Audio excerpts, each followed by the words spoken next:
नमस्कार, जोहार, झारखंड देख रहे हैं आप और मैं हूं आप सबके साथ अनूप। खबरों की शुरुआत करते हैं और सबसे पहले बात सदन में हुए संग्राम की। तो झारखंड में नमाज के लिए अलग कमरा अलॉट करने के मुद्दे पर सियासत तेज हो चुकी है। मॉनसून सत्र का दूसरा दिन बेहद हंगामेदार रहा। आज बीजेपी विधायकों ने इस मुद्दे पर जमकर हंगामा किया और सरकार से फैसला वापस लेने की मांग की। सदन में कैसे बना सियासी अखाड़ा, पूरी रिपोर्ट देखिए।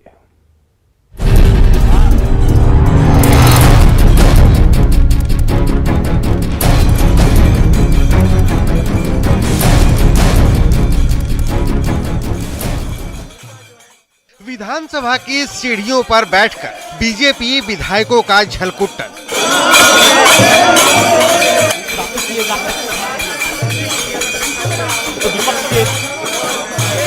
हरे रामा हरे कृष्णा का भजन कीर्तन।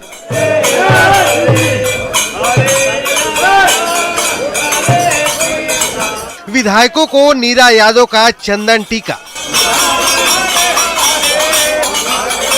मॉनसून सत्र का आज दूसरा दिन था, जब बीजेपी के विधायकों ने भजन कीर्तन कर भगवान से सरकार के लिए सद्बुद्धि की कामना की।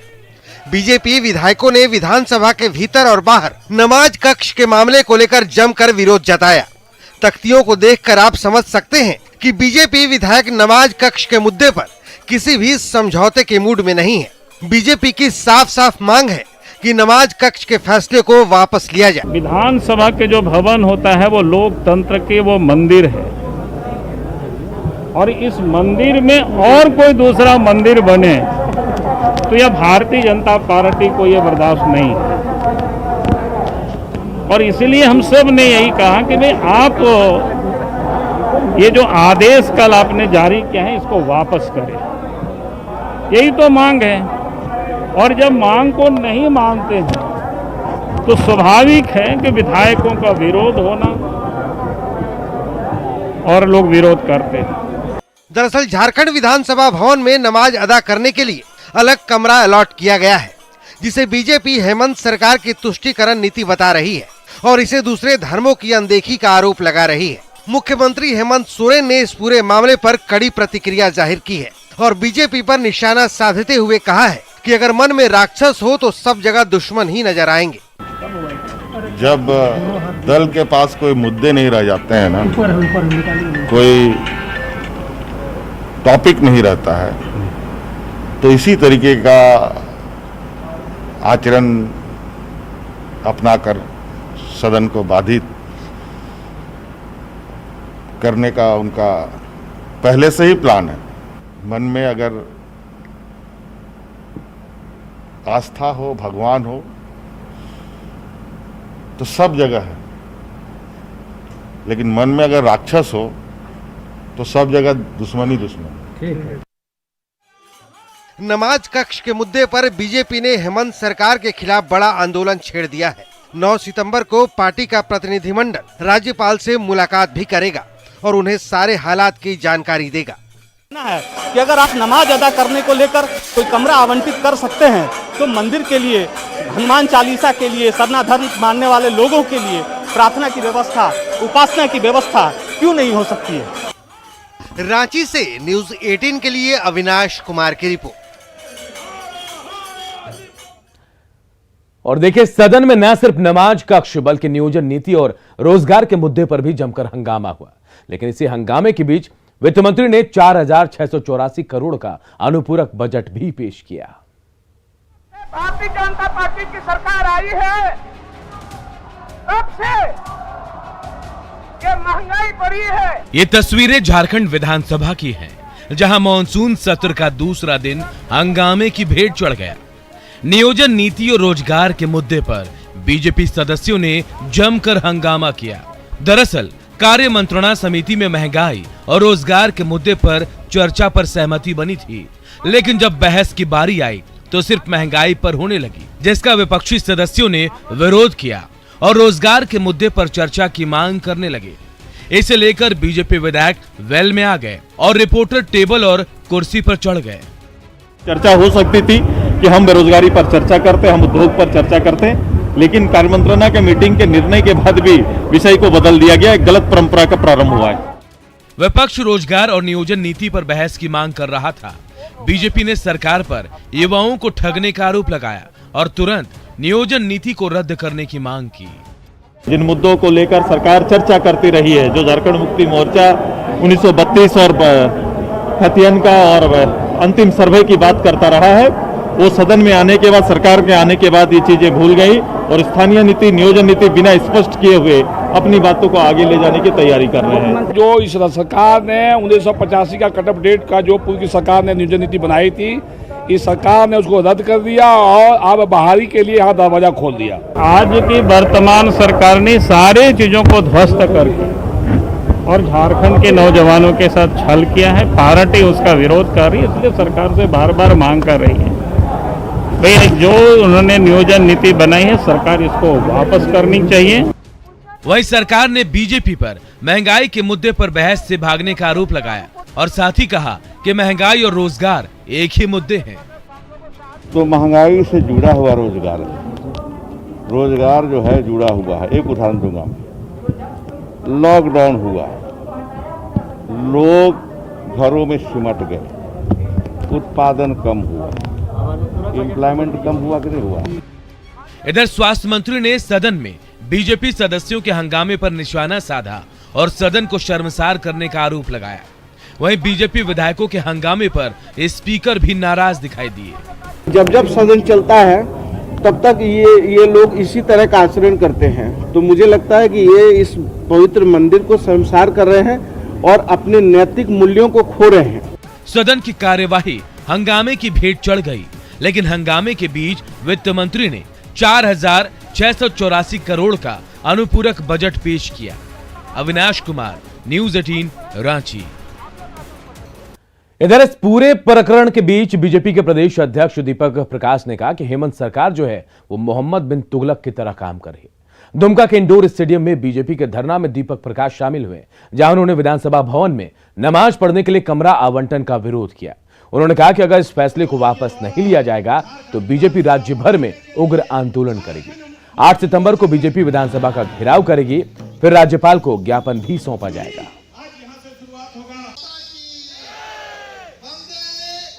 करने के लिए एक कक्ष का आवंटन किया गया है, उसको वापस ले अथवा सभी धर्म और सभी पंथों के लिए एक कक्षा उसमें आवंटन करेगी। राज्य की सरकार हर मोर्चे पर विफल है, इसीलिए इस प्रकार के निर्णय करा करके जनता को दिग्भ्रमित करने का काम राज्य की सरकार के इशारे पर हो रहा है। चाहे वो कानून व्यवस्था हो, विकास हो, चाहे सड़कों की हालत की बात की जाए, बिजली की बात की जाए, शिक्षा की बात की जाए, चिकित्सा की बात की जाए, हर मोर्चे पर विफल सरकार। विधानसभा का घेराव करने वाले 8 तारीख को, उसके बाद राज्यपाल के पास 9 तारीख को जाएगी, महामहिम राज्यपाल के पास। उतना ही तक बात नहीं बनेगी, फिर आगे भी आंदोलन की रूपरेखा में। इधर पलामू पुलिस ने बिहार के व्यवसायी के अपहरण और फिर हत्या के मामले का खुलासा कर दिया है। हत्याकांड का जो मास्टरमाइंड है वो पुलिस का जवान ही निकला और इस मामले में 5 आरोपियों को गिरफ्तार भी किया गया है। में व्यवसायी हत्याकांड का खुलासा, पुलिस का जवान निकला मास्टरमाइंड। जब रक्षक ही भक्षक बन जाए तो लोगों की सुरक्षा का क्या होगा। बिहार के व्यवसायी की हत्याकांड में कुछ ऐसा ही चौंकाने वाला खुलासा हुआ। पलामू के नवा बाजार के कंडा घाटी से बिहार के व्यवसायी का अपहरण हुआ था और फिर 10 लाख की फिरौती नहीं मिलने पर ड्राइवर के साथ उनकी हत्या कर दी गई। लेकिन इस कांड का मास्टरमाइंड देवघर में तैनात पुलिस का सिपाही प्रेमनाथ यादव निकला। दुखद तथ्य यह है कि अपहृत की रिहाई तो नहीं कर पाए सकुशल, लेकिन क्योंकि अपराधियों ने 25 मई के अपहरण के बाद 1 जून की ही उनकी हत्या कर दी थी, उसके बाद रैंसम का कॉल वगैरह किया था। इसी साल मई में बिहार के व्यवसायी मिथिलेश प्रसाद कार से छत्तीसगढ़ से औरंगाबाद जा रहे थे। इसी दौरान उनका अपहरण कर लिया गया और 10 लाख की फिरौती मांगी गई, लेकिन फिरौती नहीं मिलने पर ड्राइवर और व्यवसायी की हत्या कर दी गई। इसके बाद शव को यूरिया और नमक डालकर जंगल में दफना दिया गया था। इस मामले में पुलिस ने गिरोह के मास्टरमाइंड प्रेमनाथ यादव समेत 5 आरोपियों को गिरफ्तार किया है। इनके पास से 4 राइफल, बड़ी संख्या में कारतूस और अपहरण में इस्तेमाल कार भी बरामद की गई है। कहा कि रास्ते में जो अच्छी गाड़ी दिखे उस पर बैठे आदमी को किडनैप कर लेना है। ये बड़ा ही खतरनाक तरीका था। एक तरीका था कि जिस आदमी का कार कहीं पर स्पीड ब्रेकर में स्लो हो जाना है, वहां पर जाके अपनी गाड़ी को सामने से लगा देते थे और फिर उसका अपहरण करते थे। तीसरा ये कि रैंसम कॉल के पहले वो मोबाइल लूटते थे ताकि पुलिस उस मोबाइल के आधार पर उनके पास न पहुंच पाए। और ये 3 तरीका जो था, और क्योंकि ये सरगना पुलिस का आदमी था इसलिए ये बहुत ही चतुराई से सारा काम करता था। आरोपी प्रेमनाथ देवघर पुलिस में सिपाही है, लेकिन पलामू में आलीशान घर बना रखा है। इस गिरोह ने अपहरण की कई घटनाओं को अंजाम दिया। अपहरण का तरीका भी इनका अलग था। ये सिर्फ महंगी गाड़ियों में सफर कर रहे लोगों को निशाना बनाते थे। स्पीड ब्रेकर पर गाड़ी की रफ्तार कम होने पर ये अपनी गाड़ी लगाकर उसे रोक देते थे और अपहरण की घटना को अंजाम देते थे। संजय भारती, न्यूज़ 18 पलामू। और जामताड़ा के बाद अब झारखंड में देवघर साइबर अपराधियों का अड्डा बन गया है। पिछले 1 महीने में पुलिस ने 101 साइबर अपराधियों को यहां से गिरफ्तार किया। इनके पास 183 mobile, 312 SIM card, 41 ATM card, 36 passbook, 19 chequebook, 3 laptop और लाखों रुपए कैश बरामद किए गए। आंकड़ों की बात करें तो 5 अगस्त को 15, 11 अगस्त को 7, 17 अगस्त को 8, 23 अगस्त को 14, 27 अगस्त को 17, 1 सितंबर को 22 और 5 सितंबर को 18 साइबर अपराधियों को गिरफ्तार किया गया है।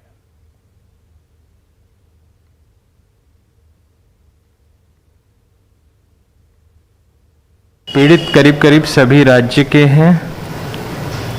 इसमें महाराष्ट्र के भी पीड़ित हैं, गुजरात के भी पीड़ित हैं, तेलंगाना के भी पीड़ित हैं, उत्तर प्रदेश के भी पीड़ित हैं, पश्चिम बंगाल के भी पीड़ित हैं, छत्तीसगढ़ के भी हैं। तो ये कहना कि किन किन राज्यों के जैसे साइबर अपराध है, इसकी सीमा अपरिमेय है। ये लोग पूरे राज्य में, पूरे देश में हर किसी को ठगने का प्रयास करते हैं। कौन पहले ठगा जाए, ये हर किसी को ठगने का प्रयास करते हैं।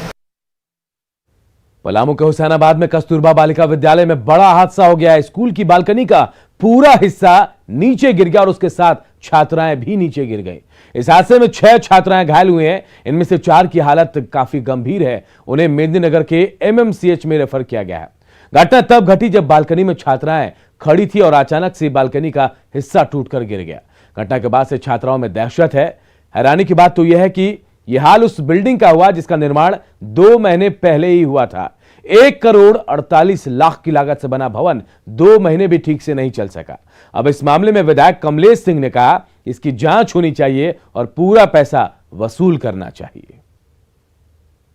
इस विभाग का छात्रावास का संवेदक है शिक्षा विभाग के द्वारा एमएस उपेंद्र सिंह कंस्ट्रक्शन, जो 2 महीना पहले अभी हैंड ओवर किया है और उस पर कड़ी से कड़ी कार्रवाई की जाएगी जांच कर, क्योंकि यह अति दुर्भाग्यपूर्ण बात है कि अभी नया 2 महीना पहले भवन को आप बनाए हैं और इतना जल्दी इस तरीका से घटना घट जाए।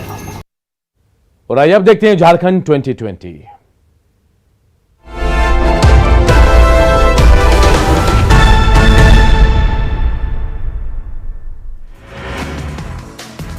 देवघर मंदिर के पास स्कॉर्पियो पर सवार 4 युवकों ने हवाई फायरिंग की। नगर थाना पुलिस ने आधे घंटे के भीतर 2 युवकों को हथियार के साथ गिरफ्तार भी कर लिया। कोडरमा में पुलिस ने 5 बाइक चोरों को गिरफ्तार किया। पुलिस ने 16 चोरी की बाइक भी बरामद की। कोडरमा के मदनगुंडी में भीषण सड़क हादसा हुआ जिसमें एक युवक की मौत हो गई जबकि एक शख्स घायल हो गया। गिरिडीह के गांवा प्रखंड में बालू का अवैध उत्खनन धड़ल्ले से जारी है। यहां हर दिन सैकड़ों ट्रक बालू बिहार भेजा जा रहा है। जामताड़ा के शीला नदी में धड़ल्ले से बालू का खनन हो रहा है। प्रशासन ने कार्रवाई करते हुए अवैध बालू लदे एक ट्रैक्टर को जब्त भी किया है। गुमला में घाघरा और सिसई के सीमा पर बाल खटंगा स्थित कोयल नदी के पास महिला मंडल समूह ने बैठक की। इसमें डंप किए गए बालू को नहीं उठाने देने का फैसला लिया गया। गिरिडीह के भरकट्टा बाजार में महंगे दाम पर शराब बेची जा रही है जिसका विरोध करने पर ग्राहक और दुकानदार में झड़प हो गई। धनबाद में चोरों ने स्टूडियो की छत तोड़कर लाखों के सामान पर हाथ साफ किया तो वहीं बागमारा में बाइक सवार उचक्कों ने एक महिला के सोने की चेन छीन ली। गिरिडीह की मनसाडीह में लकड़ी और माइका लदे 2 ट्रैक्टर को जब्त किया गया। हालांकि ट्रैक्टर का चालक भागने में कामयाब हुआ। धनबाद में बीजेपी ने धरना प्रदर्शन का आयोजन किया, जिसमें हेमंत सरकार पर तुष्टीकरण की नीति अपनाने का आरोप लगाया गया। पाकुड़ के रविंदर चौक पर बीजेपी ने प्रदर्शन किया। विधानसभा में नमाज पढ़ने के लिए जगह आवंटित करने की असंवैधानिक इसे बताया गया। गिरिडीह में अचानक 12 से अधिक बच्चों के बीमार होने से हड़कंप है। उल्टी और दस्त की शिकायत के बाद सभी को सदर अस्पताल में भर्ती कराया गया। बोकारो के पिंडरा जोरा को प्रखंड बनाने की मांग तेज हो गई है। प्रखंड निर्माण संघर्ष समिति ने सुभाष चौक पर धरना दिया। गुमला में बीजेपी ने 1 दिवसीय धरना दिया। धरना में बीजेपी ने हेमंत सरकार पर तुष्टीकरण का आरोप लगाया है। साल 2002 में अर्जुन मुंडा ने बोकारो के बेलडी में आदिवासी आवासीय माध्यमिक विद्यालय में हॉस्टल निर्माण का आश्वासन दिया था, लेकिन 19 साल से अब तक यहां हॉस्टल ही नहीं बन पाया। बहरागोड़ा के शहीद गणेश हांसदा के परिजनों को अब तक सरकार के वादे के पूरा होने का इंतजार है। गलवान घाटी में गणेश हांसदा शहीद हो गए, लेकिन 1 साल बाद भी वादे पूरे नहीं हुए। लोहरदगा भंडरा के मैसमानो गांव की रहने वाली ऐतवरिया उरांव 12 साल बाद अपने घर लौटी। ऐतवरिया उरांव 12 साल पहले अपने पिता के साथ उत्तर प्रदेश गई थी, जहां से भटकते हुए वो नेपाल पहुंच गई थी। पश्चिमी सिंहभूम के गोयल केरा के 2 युवाओं का इंडियन बॉडी बिल्डिंग चैंपियनशिप में चयन हुआ है। 12वीं world body building championship Uzbekistan में 7 अक्टूबर को होगा। रामगढ़ के चैलाटाण में अनोखी तरीके से खेती की जाती है। बारिश के पानी को जमा कर यहां खेती के काम में लाया जाता है। बोकारो के सदर अस्पताल में बच्चादानी का निःशुल्क ऑपरेशन होगा। जिला परिषद अध्यक्ष ने ऑपरेशन थिएटर का उद्घाटन किया। और इस बुलेटिन में इतना ही, लेकिन खबरें लगातार जारी। देखते रहिए न्यूज़ 18 बिहार झारखंड।